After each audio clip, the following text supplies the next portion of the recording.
This is the Compass Podcast, where we disrupt the everyday with a glimpse of the divine. My name is Michelle Maldonado. And I'm Ryan Dunn. Ryan, what do we have for this episode? We're talking diversity, inclusion, integration, hope, and divine intervention with John Blake. And John has a really interesting backstory, as he's the child of a black father and white mother who really he did not know whether or not his mother existed throughout his formative years. And even John's father was kind of in and out of his life during his childhood. So John has some interesting stories to tell about family and relationships, including his relationship with the church. And if you're wondering why the name John Blake is familiar, it's because John is an award-winning journalist for CNN.com. In his 2020 essay called "There's One Epidemic We May Never Find a Cure For, Fear of Black Men in Public Spaces," that was recently selected by Bustle Digital Group as one of the 11 best essays on racism and police violence. John is a Baltimore native living in Atlanta, and his book that just hit the proverbial shelves is called "More Than I Imagined," which actually prompted our conversation with John. This was such a great conversation I had with John. He touched on a lot of great topics, so I'm really looking forward to sharing that conversation with him. John Blake, thank you so much for joining us, first of all. I hope you're doing well today. Thank you. I am. And good. So you've been living your life story for a couple of decades now, we'll say. And what prompted you to share your story now? Where did your book come from? The idea for the book started when I went back to my hometown in Baltimore in 2015 to cover these violent protests. Some people call it a race riot, some people call it an uprising, but a lot of people know it as a Freddie Gray riot/uprising. And those protests literally took place where I grew up. So it was a very strange experience to go back to my own neighborhood and to see it literally go up in flames because of racism. And so while I was there, I was struck by this contrast. I'm here going back to my hometown and I'm seeing it come apart because of racism. But with my personal life, I'm seeing the white and black members of my family come together despite racism. So I was trying to figure out, why were these divisions in my family melting away when in our country they seem to get deeper and deeper? So I was trying to kind of answer that mystery. That's part of the reason I wrote it. And secondly, as a journalist, I've been covering race for about 25 years. So I've been in the thick of some of the most painful racial episodes in this country's history. And I've always said to myself, I am so tired of writing about racial divisions. And I want to write a story that shows us a way of getting past those divisions. And so later in my life, I realized, wait a minute, I'm living such a story. And this is worth sharing with people.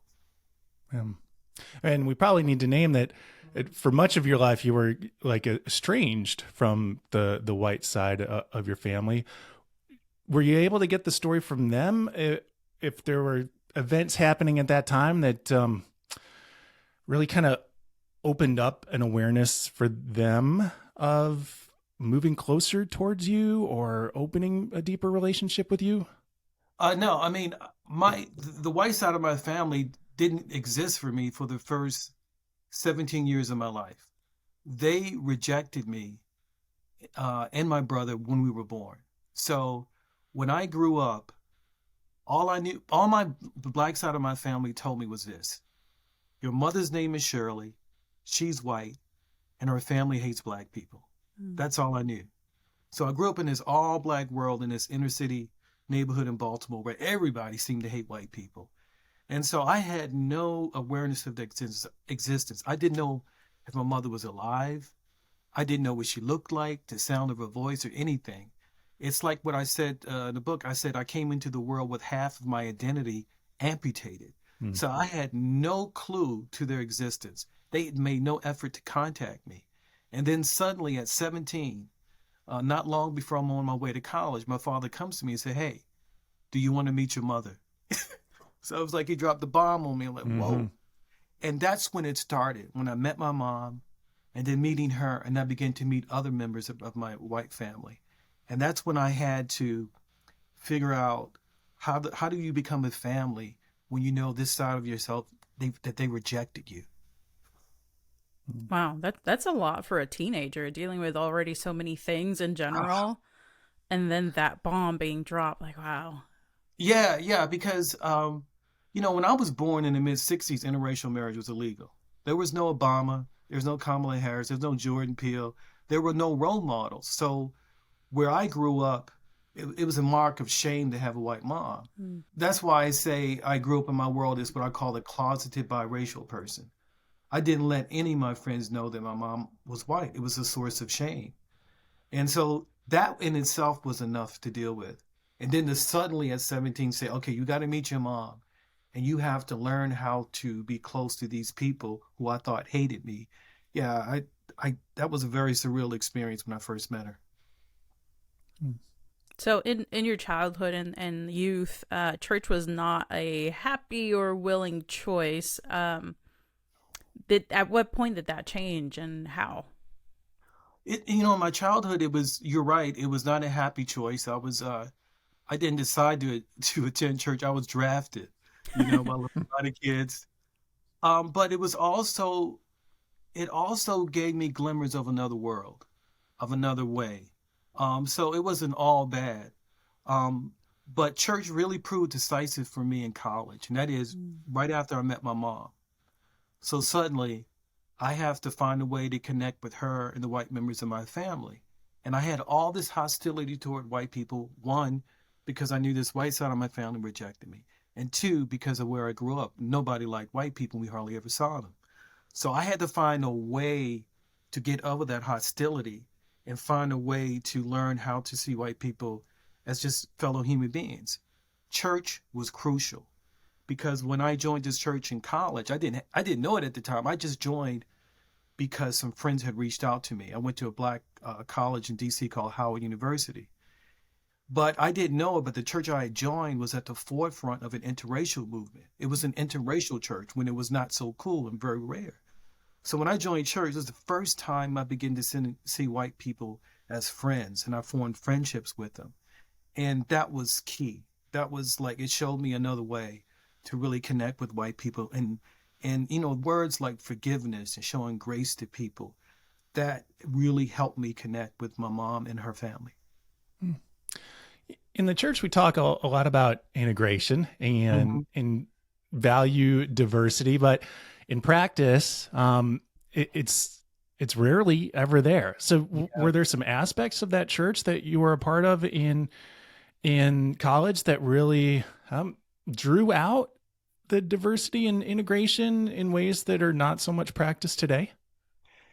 That the church in college did not practice the type of integration that I think churches needed to do. It was a great start for me. Yeah. I'm in my 20s. I was just glad to be in a setting where I could interact with white people as human beings and as friends. And so that church was what I would call a racially mixed church. Okay. And that's good. And we need that. But there's a huge difference between a racially mixed church and an integrated church. And what I experienced later when I moved to Atlanta was an integrated church. And the difference is this: in a racially mixed church, black, white, and brown people share pews. In an integrated church, they share pews and they share power. That's the big difference. You can get a racially mixed church, particularly if you have like a mega church, like, for example, Charles Stanley just passed away. If you went to his mega church in Atlanta, you would see different types of racial people, and you say that's racially mixed. But a genuinely integrated church is something far more difficult to achieve. But I think that's the type of church that lasts. And I think it's actually the type of church that is more in keeping with the biblical example of the first century church that we have in the book of Acts. Were there parts of your personal story that helped form this view of what it takes to build a really radically integrated church? Yeah, because when I went to this what I would call a racially integrated church. That was decisive. That was like a breakthrough moment for me because, first of all, it also helped me understand the mystery because I had been to racially mixed churches before, but racially mixed churches are often, like I have found, to be like racially mixed neighborhoods. They don't last. You know why they don't last? It's the same reason why a lot of racially mixed neighborhoods don't last. Once the ratio of black or brown people gets past a certain point, white people leave. I mean, that's just the reality. That happens in neighborhoods and that happened in churches. That happened to a big racially mixed church I went to in Atlanta. It was a church, it was a big mega church, it was full of black and white people. And we all talked about, we're all one in Christ Jesus. But once the surrounding neighborhood change became pretty much predominantly black, all those white people left. This new church I went to was different. I mean, when I say talk about sharing power, the way you kind of keep these churches, make them work, is that it's not enough for just people to be in the pews. You have to you have to see your culture reflected. Like, are you only singing hymns that white people are comfortable with? When you look at on top of the pews, are the only people in charge white men? All these things. So in this church that I went to where I think we did it right, all those issues were addressed. All those things were talked about. And this is going to sound strange. There were a lot of arguments. There were a lot of debates. And that was healthy because we were talking about stuff. We were bringing it out in the open and we weren't just like, just look at all the different people in the pews. So that was very helpful for me. That was a breakthrough. How did they go about engaging in some of those debates and arguments? Because there's a real fear of even kind of addressing those for fear of coming off the wrong way. So did they have some guidelines around that? You can have guidelines, but I think the most important thing is a reflection of the character of the leadership. These are kind of intangibles, and they had great leaders. First of all, the minister, when I was there, he was a white male. He didn't just see himself as a leader. He saw other people in the congregation as co-leaders. I mean, he was the type of guy, for example, when a black member challenged him for saying something that she thought was racist, that he listened and he admitted and confessed and adapted. So that was a reflection of his character. He was a man that had grown up in the Deep South, in the Jim Crow South. And he grew up believing that black people were subhuman. So he was wrestling with this stuff. So I think it's a reflection of the character. You have to have leadership that's willing to be criticized and to change. And I think also, they took seriously, like I said, the book of Acts. They took seriously what the Bible says about race. They took it seriously that these things should not prevent us from having a bond as human beings, so. But I think in the end, it's really reflection of the characters of the leaders. Are you comfortable naming who the pastor was? Yeah. Matter of fact, his name is Gibson Stroop, Stroupe. People call him Nibs. And this church that I went to in Atlanta is called Oakhurst Presbyterian Church. And it became a celebrity church because they did race right. It was featured in Time Magazine, National Public Radio, Christian Science Monitor. It was like this celebrity church because, like I said, it was so rare. And I was it just happened to be 15 minutes from where I lived. But I was just so blessed to experience that. Yeah, it's really interesting how it's a similar experience for the Latino community when it comes to multicultural churches. Yes. Because like you said, it's all the white hymns, it's missing that Latin flavor where if it's just a Latino church, you're going to have salsa worship music, Yes. So a white church or a multicultural church can't compete with that. And it just kind of goes into this full circle of Sunday mornings, the most segregated time in America. Yes. My wife is Latina. She's from Central America. She has complained about that. There is a tremendous amount of racism in the white church.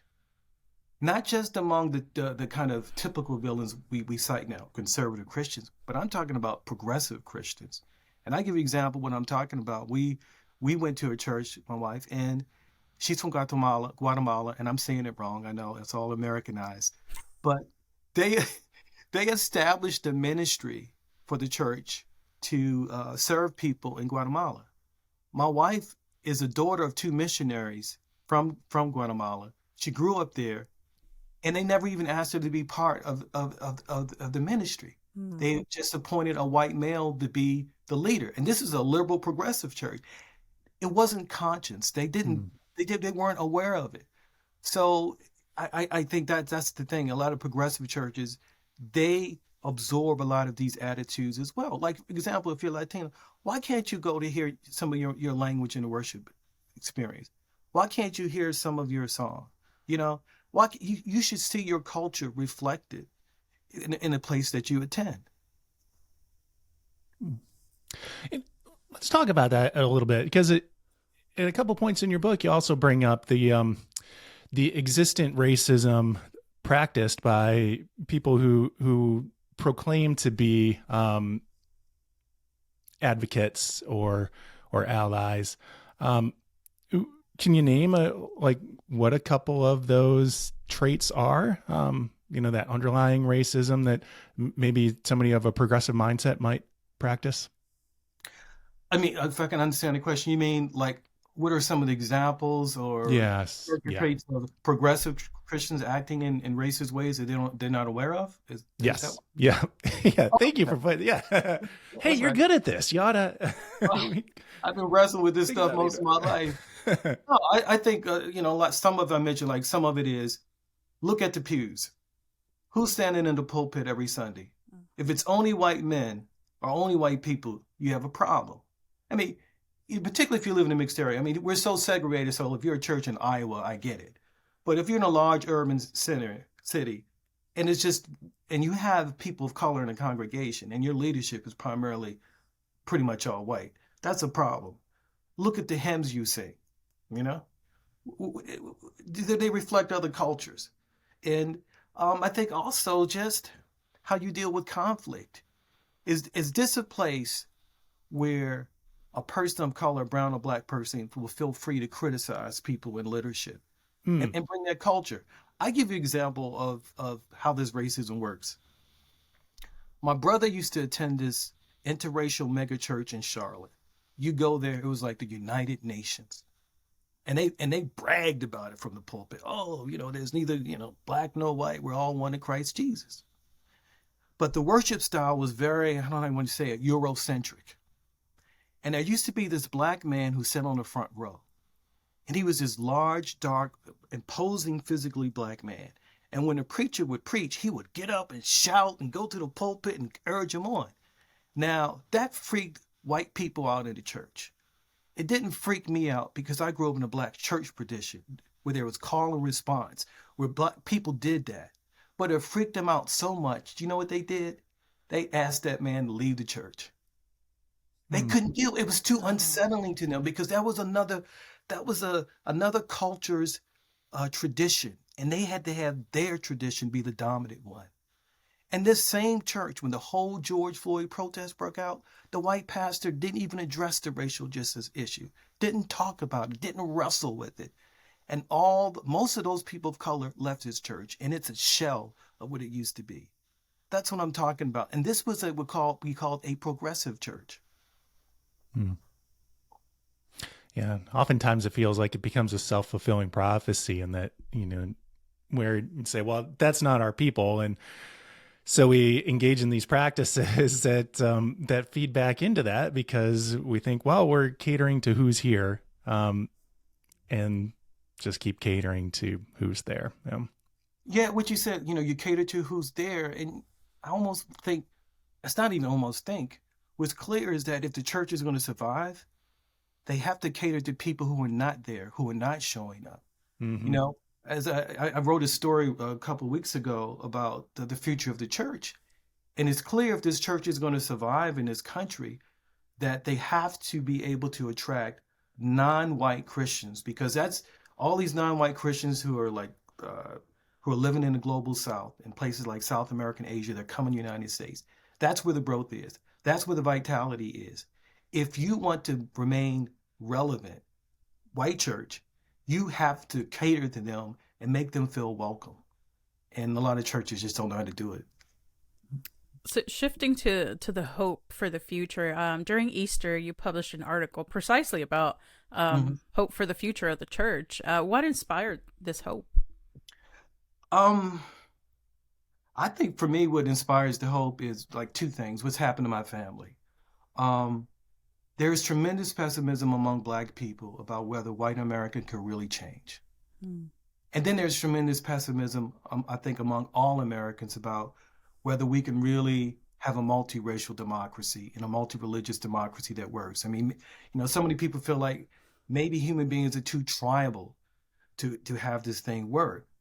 And I struggle with that in my job because I see some of the worst. But yet, I look at the people in my family, white members of my family, people call my father the N-word, violence against him.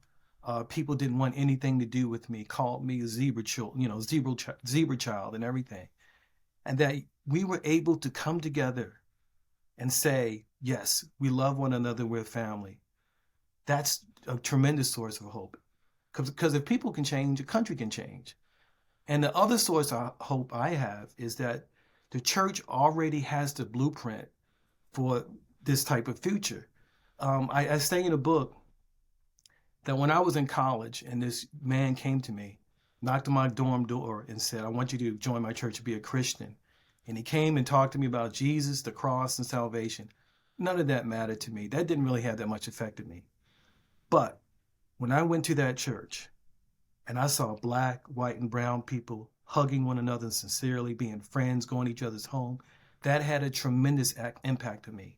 And to know that that came from the example of Jesus and the first Christians, Jesus, the one who would reach out to the centurion, to reach out to women, Samaritans, that is the thing that had an impact on me. So if we just tell our story and live our story, I think it will affect people.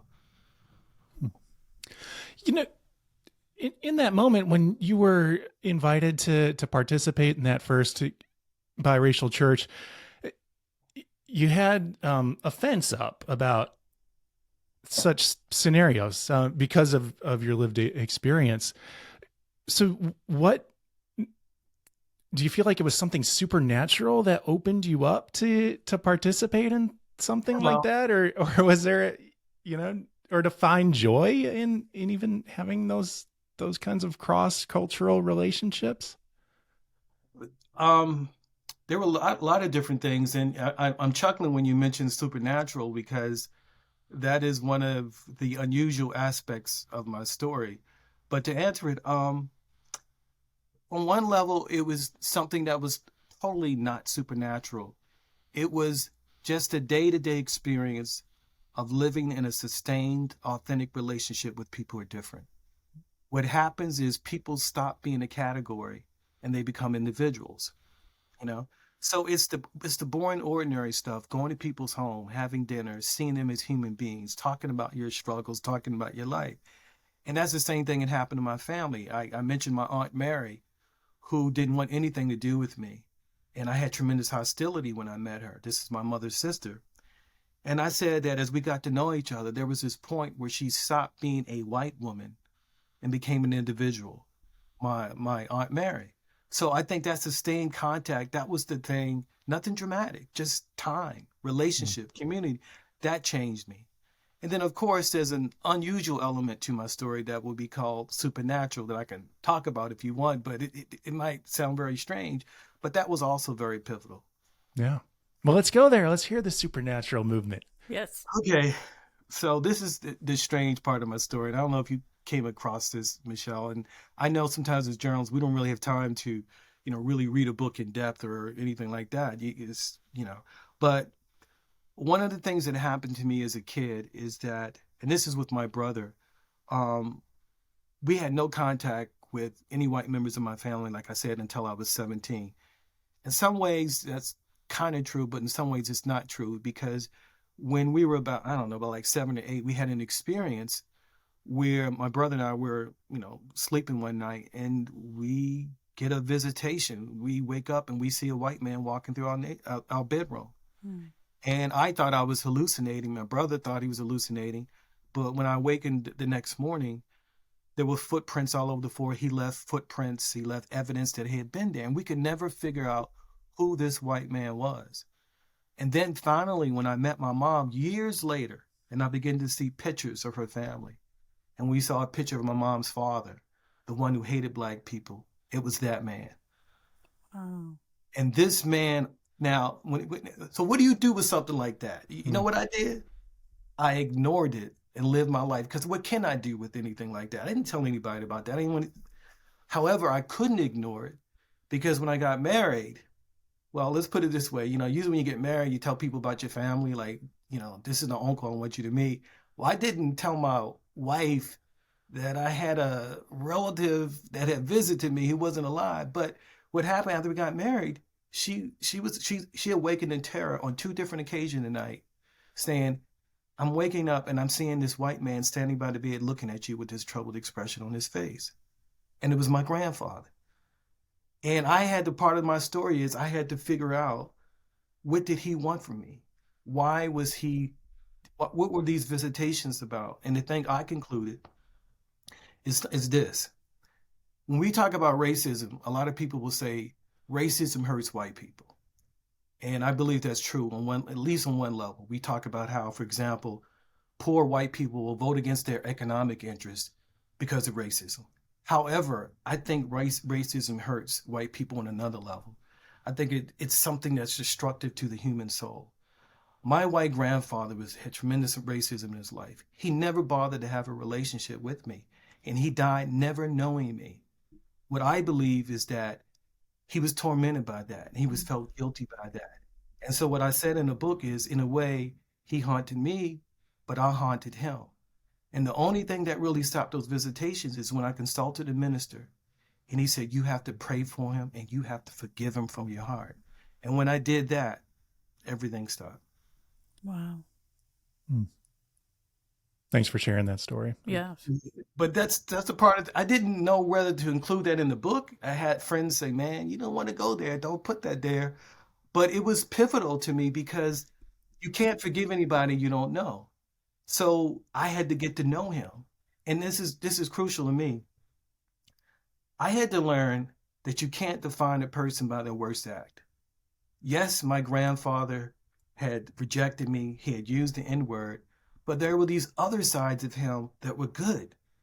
And that, for example, when he died, the last person he called to say goodbye to was a Black man who was one of his best friends. Mm-hmm. So I had to learn that these different things could coexist within people, that a white person could express racism and be racism, but they had other sides too, and that people could grow. And that was very difficult for me, but he compelled me to do so because I was like, what does he want? I had to get to know him. And that was very helpful for me. Mm-hmm. And no, I'm glad you told that story because, and I get it again because of my Latino background. It's kind of what we were just talking about, where it is taboo. Not in in our cultures, it's not taboo, but Correct. In the wider white Christianity of the United States, we can't talk about that stuff. Why is that? Right, exactly. I'm asking you, Michelle, what do you think? I don't know. I've always struggled to figure out why, because there's some stories and some things that I have to keep to myself because I'll just look crazy. But in my immediate community, it's like, it's just another Tuesday. Yeah, and that's part of our culture. Like it is not a big thing, but if you think about it, look at the Bible. It's full of visitations, apparitions, miraculous signs. I mean, so why not this? So hey, it happened. I had to put it in there because it was core to me. It was core to me developing compassion and empathy for white people who express racism. Because when I see that, I see my grandfather, and I try to remind myself, people are more than their worst act. Yeah.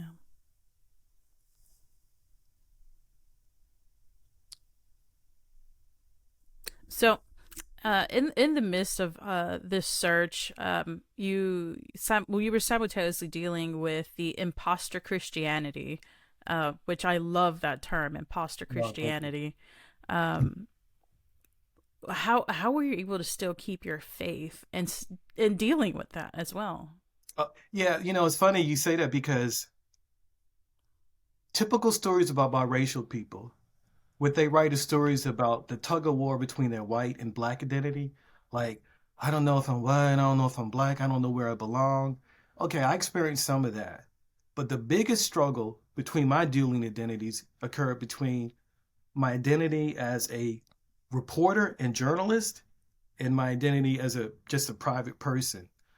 What I mean by that is that um, as a reporter, um, I've just seen the worst of racism in this country. And so I became very cynical and jaded. And when I write stories like, say, the Imposter Christianity, when I see how racism has just taken over so many white churches, it's so easy to like be cynical, to give up hope. So many black people are so distrustful of Christianity. That's why a lot of them become Muslims, because it's like, hey, y'all use the Bible to enslave us. But to answer your question, the thing that gives me hope is because I look at my family. I look at all these incredible white Christians I met on my journey, white evangelical Christians, the one, who helped me, who showed me that there was another side. And I know if they can change, others can change. So that's been a great example. One of the things I think I should mention is that what was key to me reconciling with my mother's family is that my mom and her family were devout Roman Catholics. So we both shared this Christian language. Mm-hmm. We both could talk about grace. We could both talk about forgiveness. Even though we couldn't see other things, that was this common place where we met. And when we met there, we could build from that and we could find a way to connect.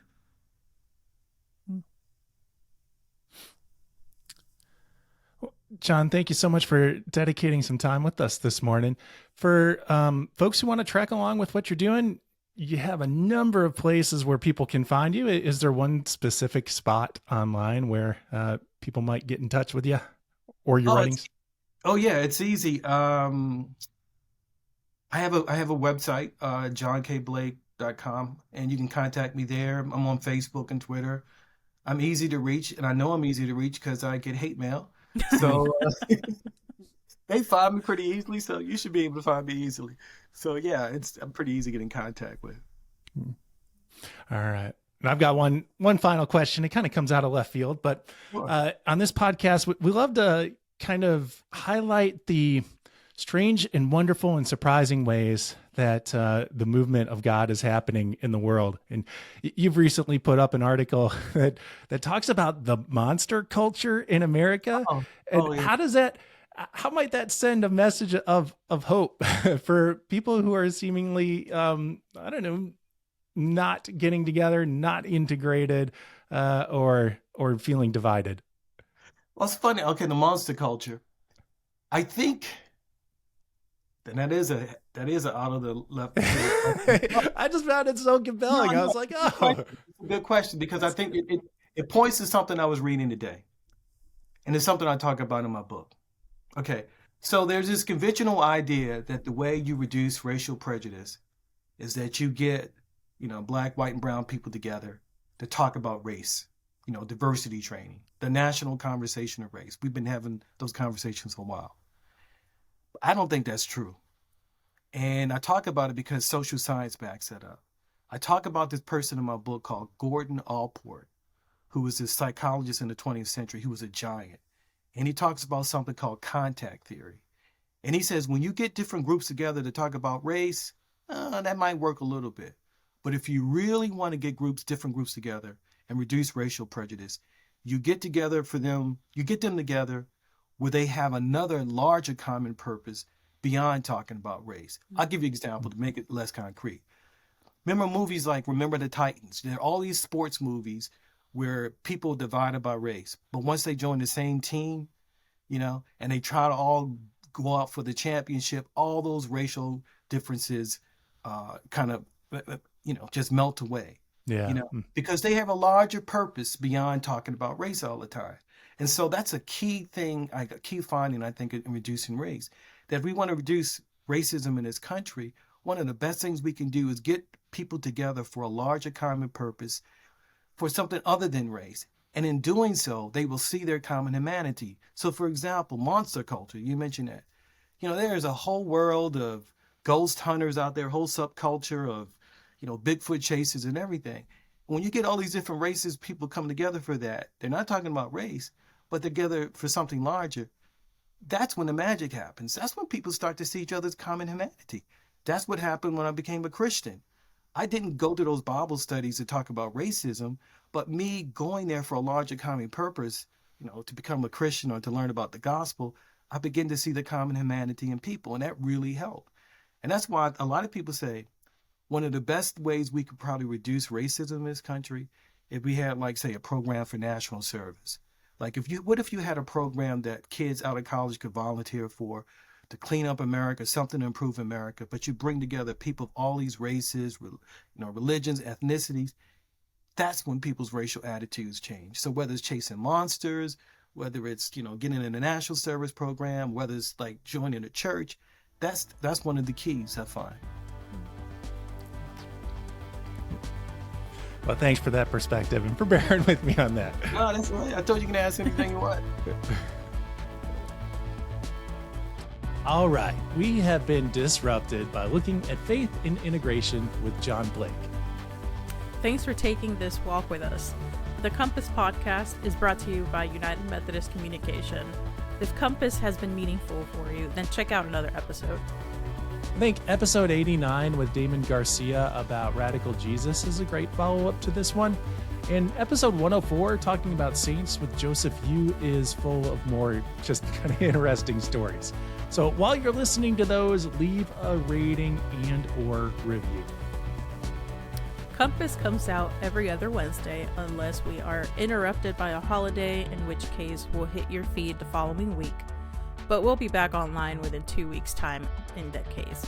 Chat with you then. Peace.